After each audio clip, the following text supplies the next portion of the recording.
This entity just vaporized and wasn't there. Red usually is the bad guy. That brings on an occurrence called, like we had at Marley, called the unseen force.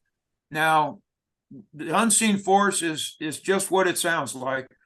It's an unseen force that comes in and has tremendous amount of power and energy, and it's knocked down steel gates that were log chained together, screwed into oak posts. The ranchers would come out and find these gates flattened out on the ground, knocked off the hinge pins, not a scratch on them. No vehicle could have done it. And trees twisted as if they were in a tornado effect. And Ted experienced that himself. Actually, visually, he's seen a tree doing this, as if it was in a vortex, almost twisting the branches off the tree. No wind around, nothing. But the light bulb usually precedes the unseen force, and then it goes into at times structured craft. We've had what some call crop circles, what Ted used to call agroglyphs, or the old terminology, saucer nests.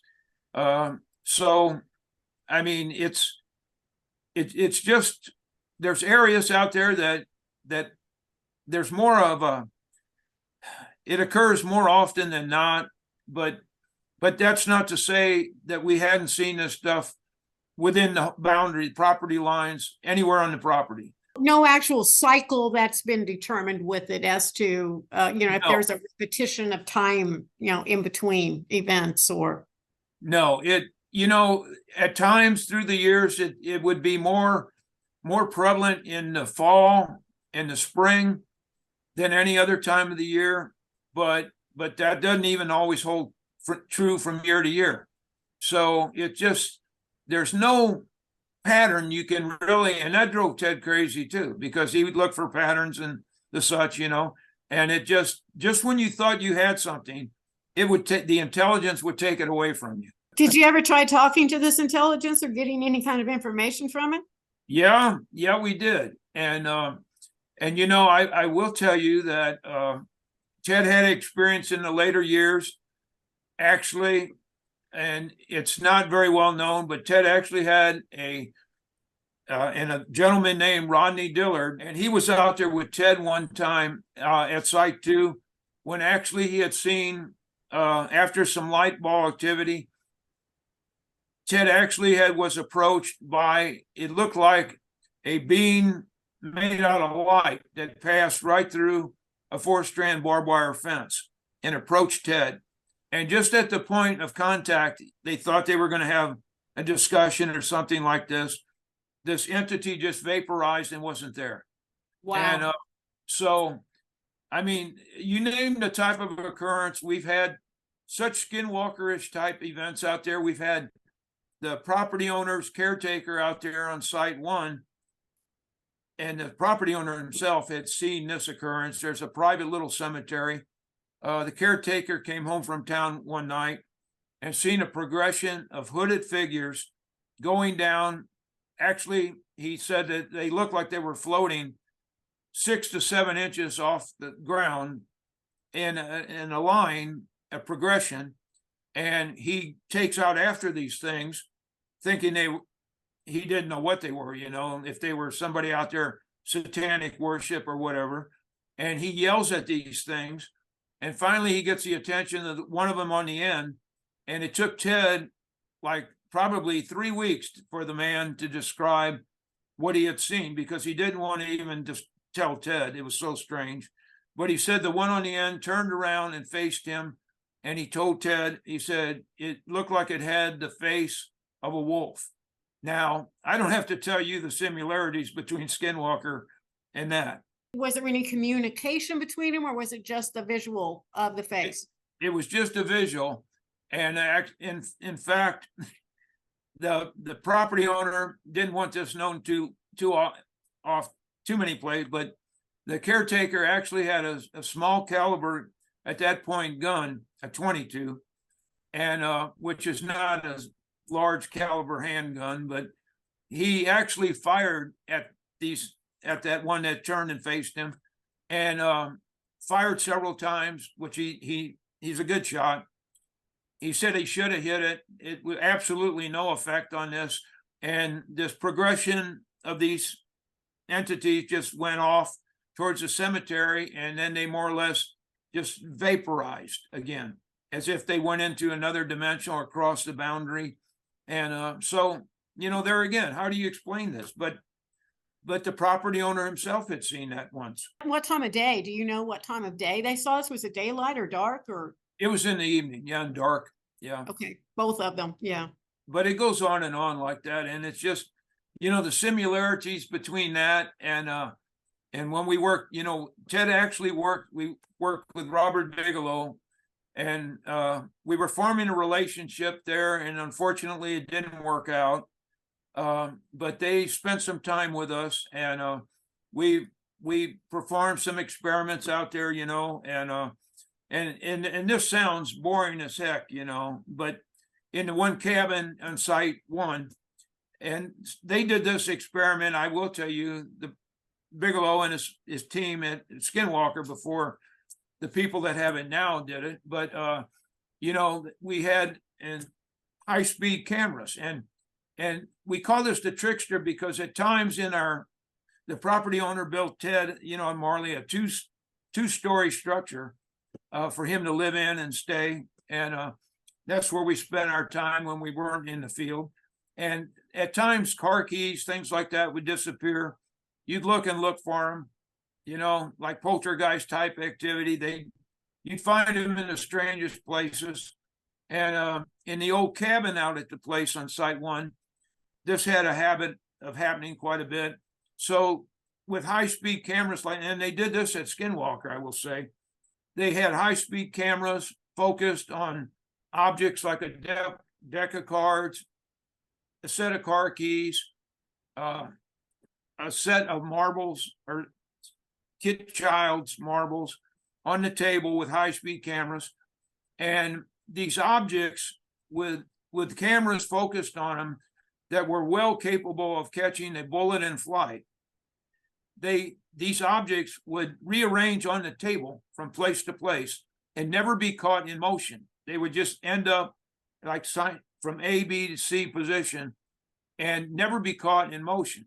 Now, the only way this could happen, the dimensional aspect of this, like so much in parapsychology, and ghost hunters have experienced this, the only thing that answered that is these things were actually morphing in and out dimensionally and reappearing at that location. So that's one of the other aspects we've used there to prove that this is dimensionally based. And there's other methods, believe me, they tried. And so it really gets involved into a science that most don't have a clue what goes on. Do you know anyone at this time that is really devoting scientifically studying what type of phenomena this might be, or any kind of information that's out there on dimensional things like this? I will tell you, I know the producers of Skinwalker now, the secret Skinwalker, and they are really coming down with going where we were and doing a lot of what we were doing. And I think one of the best locations right now to have a breakthrough with this type of technology, and they have the state-of-the-art equipment they're getting out there, but I look for breakthroughs, I really do, out at Skinwalker. They parallel us in a lot of ways, what we were doing. Sounds like it. Well, I'm just fascinated. This interview has been way beyond my expectations. So, I was fascinated before when Ted didn't have anywhere near this much information, back in the early days when he was going out there. That would have been about, maybe 2000 or so, when that was happening, maybe 2001 or two. But sounds like a lot more has happened since then, but yeah. And Ted came away, I will tell you, like I said, he was turned from a nuts and bolts man And Ted didn't like to do paranormal or dimensional aspect of this, but the great unique thing about Ted Phillips was he was a man of science, where the science led, that took Ted where he ended up. And he would go where the science was, no matter what that entailed. Right. That's true. I miss him.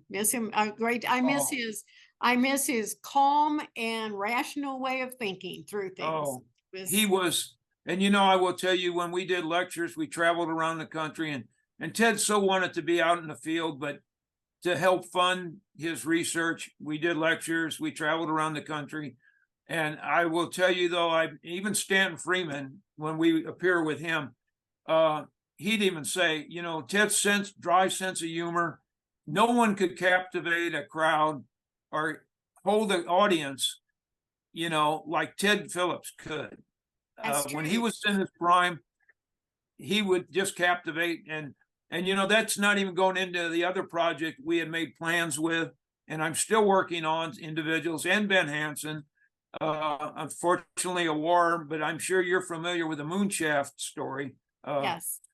That Ted, we were working, trying to get back to Moonshaft in Slovakia, and but that was Ted's other passion. That it was there. He'd been there twice, and he just so wanted to do that, and we never were able to get back there. And of course, now we were working with people to get back there and try to film a documentary on that. And again, a war breaks out in that locale.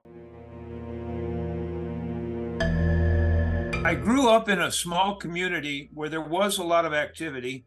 My family and myself did have a couple experiences.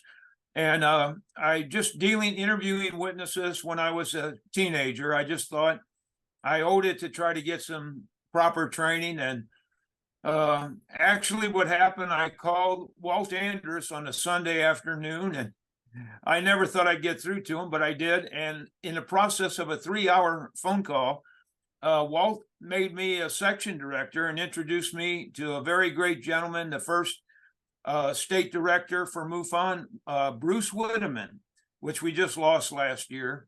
And Bruce actually told me, he said, well, first of all, you're not even at MUFON, and I make the section directors, so you have to come meet me. And I did, and I got to be great friends with Bruce Whitteman.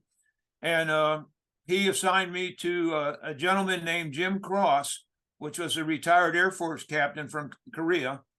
And he was involved in ufology. He's a professional photographer, analyst, and he taught me the ropes, and I worked with him for a couple years. And so that's how I got into ufology. Tell me about those first couple of experiences that you had when you were young. I'd really like to know what those were like.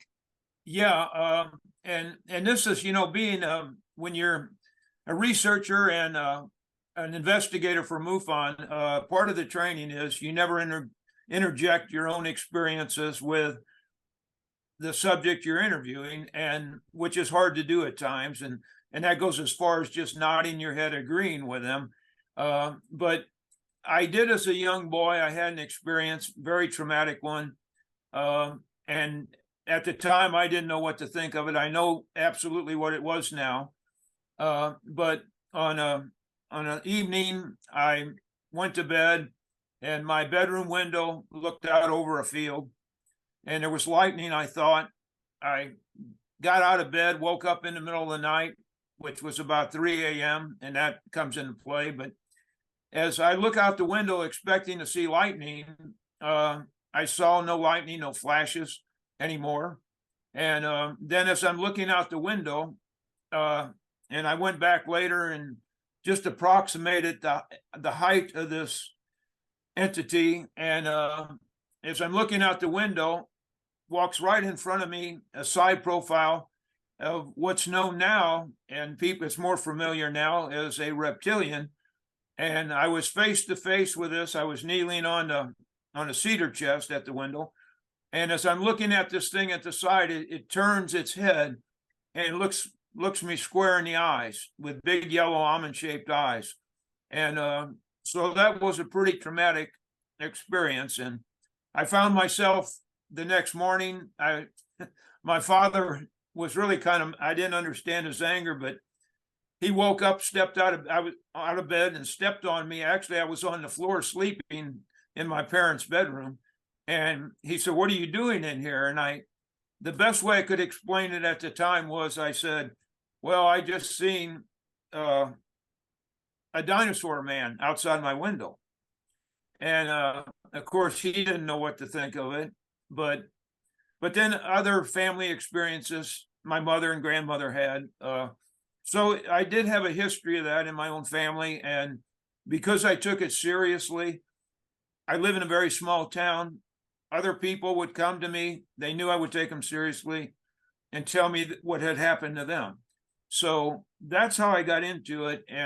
But I never shared my experience for years, and only people very close to me ever knew of my own experience.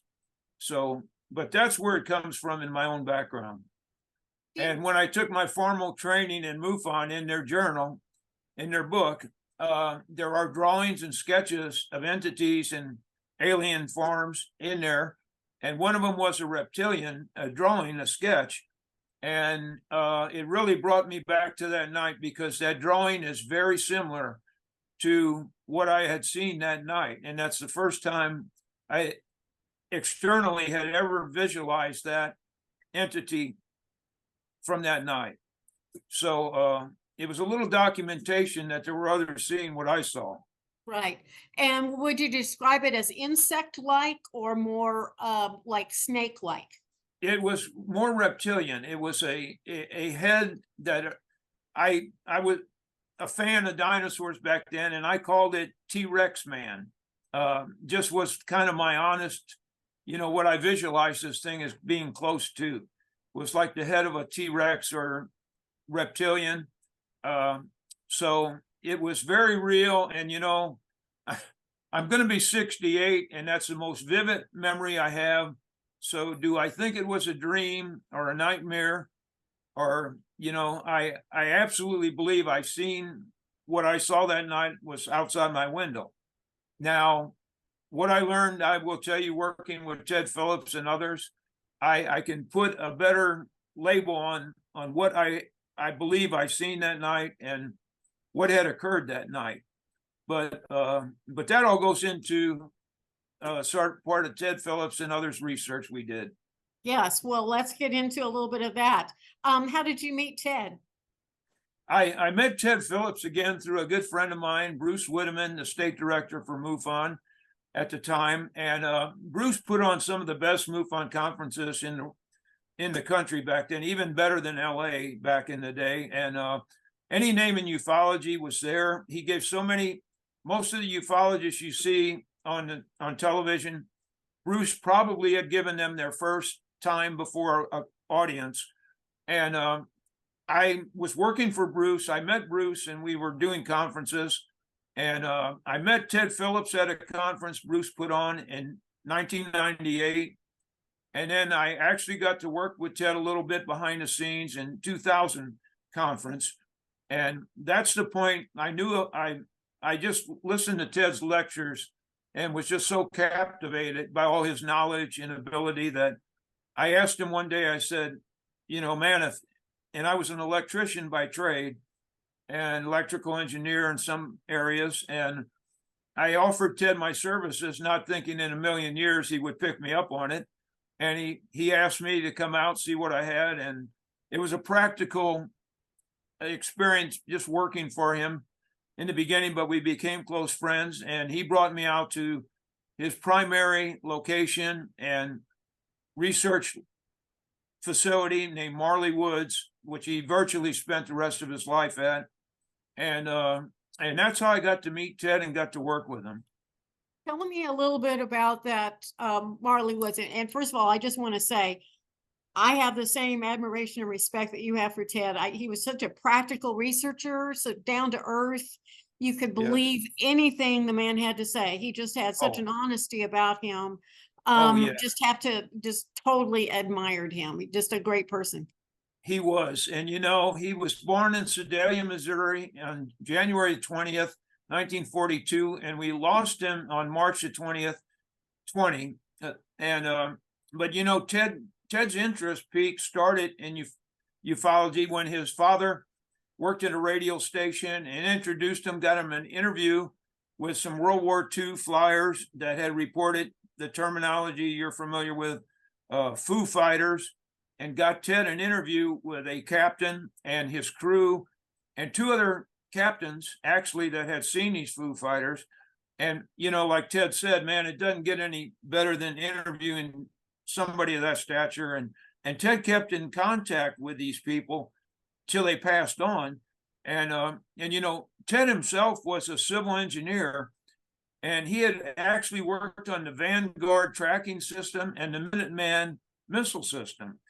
And Ted was a professional photographer, professional musician, and it just goes on and on. He had so many capabilities and knowledge, and he even messed around with electronics. And but he put all that, became very useful for him at Marley Woods, I will tell you. And but he was a man of science, and he wherever the science led him, that's where Ted ended up. So tell me about Marley Woods. What can you tell me about your research there, and does that go on today? Yes, it does. It's still going on. You know, when Ted brought me into the place, he had told me about what went on there, and I experienced so much of what Ted did there. You know, there's unseen force, they call it, light ball activity, structured craft. The only Bigfoot sighting in the county was near Marley Woods, within 50 foot of the property boundary. Any kind of cryptid you can imagine, which we had a large white, 400 pound sloth polar bear / polar bear type critter out there, like Ted called it. And we had, you know, we did microscopy on hairs we found out there, crude DNA work on and in the day, and came back as no known match. We had structured craft property owners had seen out there, just enormous, black cylindrical 500 foot in length craft. And the only time Ted had ever come across light ball reports coming in and out of a structured craft, the property owner had reported out there. So, and then we dealt with the downside of it. There were people that were injured from activity out there, which we truly believe was microwave in origin. And so you name it, Marley Woods was, like Ted called it, a living laboratory out there. And cattle mutilations, horse mutilation, and it goes on and on. It sounds like Marley Woods is like the portal that I'm looking for that has it all. I'm trying to tie all of that together, and it sounds like you were the link. And it's an odd thing, but you know, as I've been doing this show, it's like things have just fallen into place. I don't know, maybe Ted's with us. I don't know. I hope so. So tell me about the cattle mutilations that's happened out there at Marley Woods. You know, it went as far as a rancher would get up in the morning, he'd find 6 mutilated calves, you know, and strip clean in the typical, you know, defleshing, no predation, no insect infestation, nothing would touch these animals. They'd find deer, and then we had an occurrence, and I always warn the listeners, you know, in advance about this, gets pretty graphic. But one thing Ted was, and I and our team we were brought in on was, and we wanted a full-time presence out at, we had site 1 and site 2 at Marley Woods, and 2 different property owners. And one's about a 1,200 acre ranch, and one's about a 700 acre ranch, over 3 miles east and west one way. And, you know, so you're dealing with a lot of real estate, but the property owner got us out there, and it was 6 weeks after the fact. And it's a very strange story and very graphic, but he had a favorite horse in the barn down from his home. In the morning, he had a habit of going down to the barn and giving it some sugar and walking the fence line, checking everything was okay. And this particular morning, he did the same, was in with a horse, left, was within sight of this barn the whole time. And within a time frame of like 30 minutes. He walked the fence line. He came up back by the barn and he noticed the gate ajar. So he knew that wasn't right. He didn't leave it that way. So he goes in the barn, and what he described to us was just a slaughterhouse type effect. The horse was in pieces, blood all over the barn, hunks of horse flesh hanging from the rafters, the side of the gate in the barn. So we got out there, of course, 6 weeks later. Unfortunately, him and another rancher, they were so bothered by this, they cleaned up all the larger pieces. We took blood samples, and he showed us a few photographs. And Ted always said, and from Ted's experience overseas and in other cases he had dealt with microwave radiation, Ted compared this to like a horse was placed in a microwave oven and just exploded. The test came back, there was no explosives, nothing out of the norm. And this bothered the rancher so bad, by the time we got back the second time, he had already burned the barn down. He couldn't stand to look at the barn after that occurrence. So, and what does that and for what reason? But we came away from that with the idea, and Ted did, that fear is one of the big motivations that this intelligence out there uses.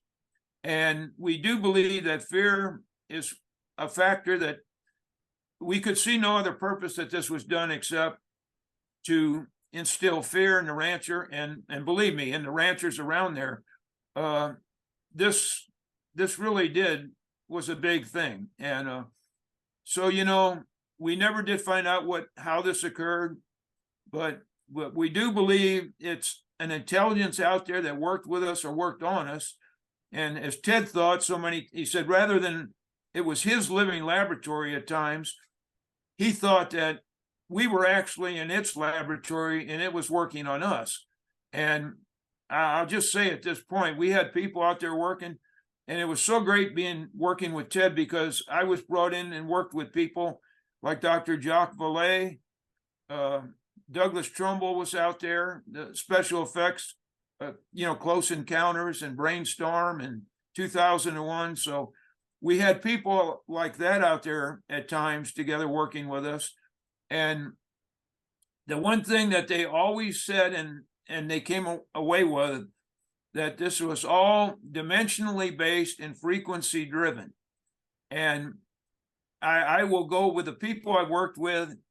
I will tell you the one thing over the years I've learned, and we did have known portals out there. Ted had photographs of what he described as doorway portals, where these things would come in and out, and he actually photographed some. And I do have a YouTube channel with several little movies I've got on there, and film and photographs from Marley Woods. You can go there free, watch these movies, see a lot of the documentation on YouTube. And but I at this point, I always go with what I learned from working with these people, that like Jacques Vallée, he always told us, that we have evidence that the phenomena has the ability to create a distortion and use the sense of reality or substitute artificial sensations for the real ones. Now, what that says is short, that this stuff is a trickster. It will be whatever you're looking for. It will experiment on you. And so always keep that in your mind if you're a researcher or you're out investigating cases. And that goes into the paranormal too. This stuff always has the upper hand on you. Well, that's for sure. Well, just a wealth of information in that one location. And it sounds like it's, and it's still, and are you still getting out there? Are you still doing research out there? I haven't been out there, and we were out there. We did film one. We were scheduled to do a lot more episodes. We did film one episode on UFO Witness with Ben Hansen, and Melissa Tittle was out there. It was called Nordics in the Cube. You can still go and watch that, and it's free up there, and on UFO Witness. And we were going to do more. And I will tell you, when we were out there filming a couple days, Ben and Melissa found and felt the reality of Marley Woods at Site 2 where we were. The property owner at Site 1 didn't want to, through occurrences and individuals being injured, he doesn't want to have anybody but our team out there anymore because he just doesn't want to take the responsibility. But we did film a couple days out at Site 2, and from the get-go, when Melissa and Ben got on the property, they had mechanical failures. Their watches quit, camera packs, battery packs failed. They felt the presence of something watching them, and as if you watch the episode, and I will tell you everything in that episode happened the way it did, occurred. We did film. Ben brought in the state-of-the-art thermal imaging. We caught light balls forming coming out of a portal on that. So it is going on now, and then unfortunately, that night we filmed things. We were scheduled to come back there, and before we could come back there 3 weeks later, the property owner of Site 2 had a massive stroke and passed away on the property. So it's very real, I will tell you, and it's ongoing to this day. And we're looking for ways to maybe get back there. I worked with the people. I'm good friends with the producers of Skinwalker Ranch now. Ted and I were friends. We worked with Robert Bigelow, and I am friends with the producer. We were going to shoot out there and film also for Skinwalker. They're going to do a spinoff. And of course, property owner Site 2 passed away. Site 1 doesn't want to do anything, but we're working on that. So it is ongoing, and I would love to get back there more. It is a long drive from where I live, my residence, but I will tell you that it is ongoing. Dr. J. Allen Hynek, an astrophysicist, and he was the chief scientific consultant to the U.S. Air Force UFO projects from 1947 through 1969. And I worked closely with him from 1968 until he passed away in 86. And in discussing all of the great numbers of events that people were reporting, that's when he said, look, we've got to start specializing, because we're just going to run ourselves crazy trying to track down every light in the sky and so on. So in the landing cases, you're looking rather at a structured object, a device that's actually sitting on the ground, and that eliminates a lot of possibilities. Actually, I've investigated personally somewhere in the area of 600 cases. And primarily you go into those cases when there's trace evidence after the fact, is that correct? Yes, yeah. In 1968, it was suggested to me that I specialize in one particular area, and obviously physical evidence seemed to be the most potentially rewarding area. What type of physical evidence might you find on a trace evidence case? Well, generally, and as of today, we have 3,058 cases involving the landing of a UFO and the resulting physical evidence or physical traces at a landing site. The landing sites, typically the primary site is circular in shape and is either burnt, dehydrated, or depressed. And there are a lot of secondary traces that go along with that: tree damage, sometimes fragments found, and not often, but occasionally radiation is detected at landing sites. Missouri is in the top 5 landing case producing states, and these cases have resulted in 91 countries around the world, so it is very much a worldwide phenomenon. There could be a lot of conventional or natural explanations for lights in the sky. However, when they cover some great distance in motion and wind up over your house, it doesn't sound natural or conventional. Well, actually, of the 3,000 plus cases, 24% of those cases have involved beings, occupants, whatever, and about 96% of those involve small beings, 3 feet, 3.5 feet tall, thin, spindly bodies, and sort of enlarged heads.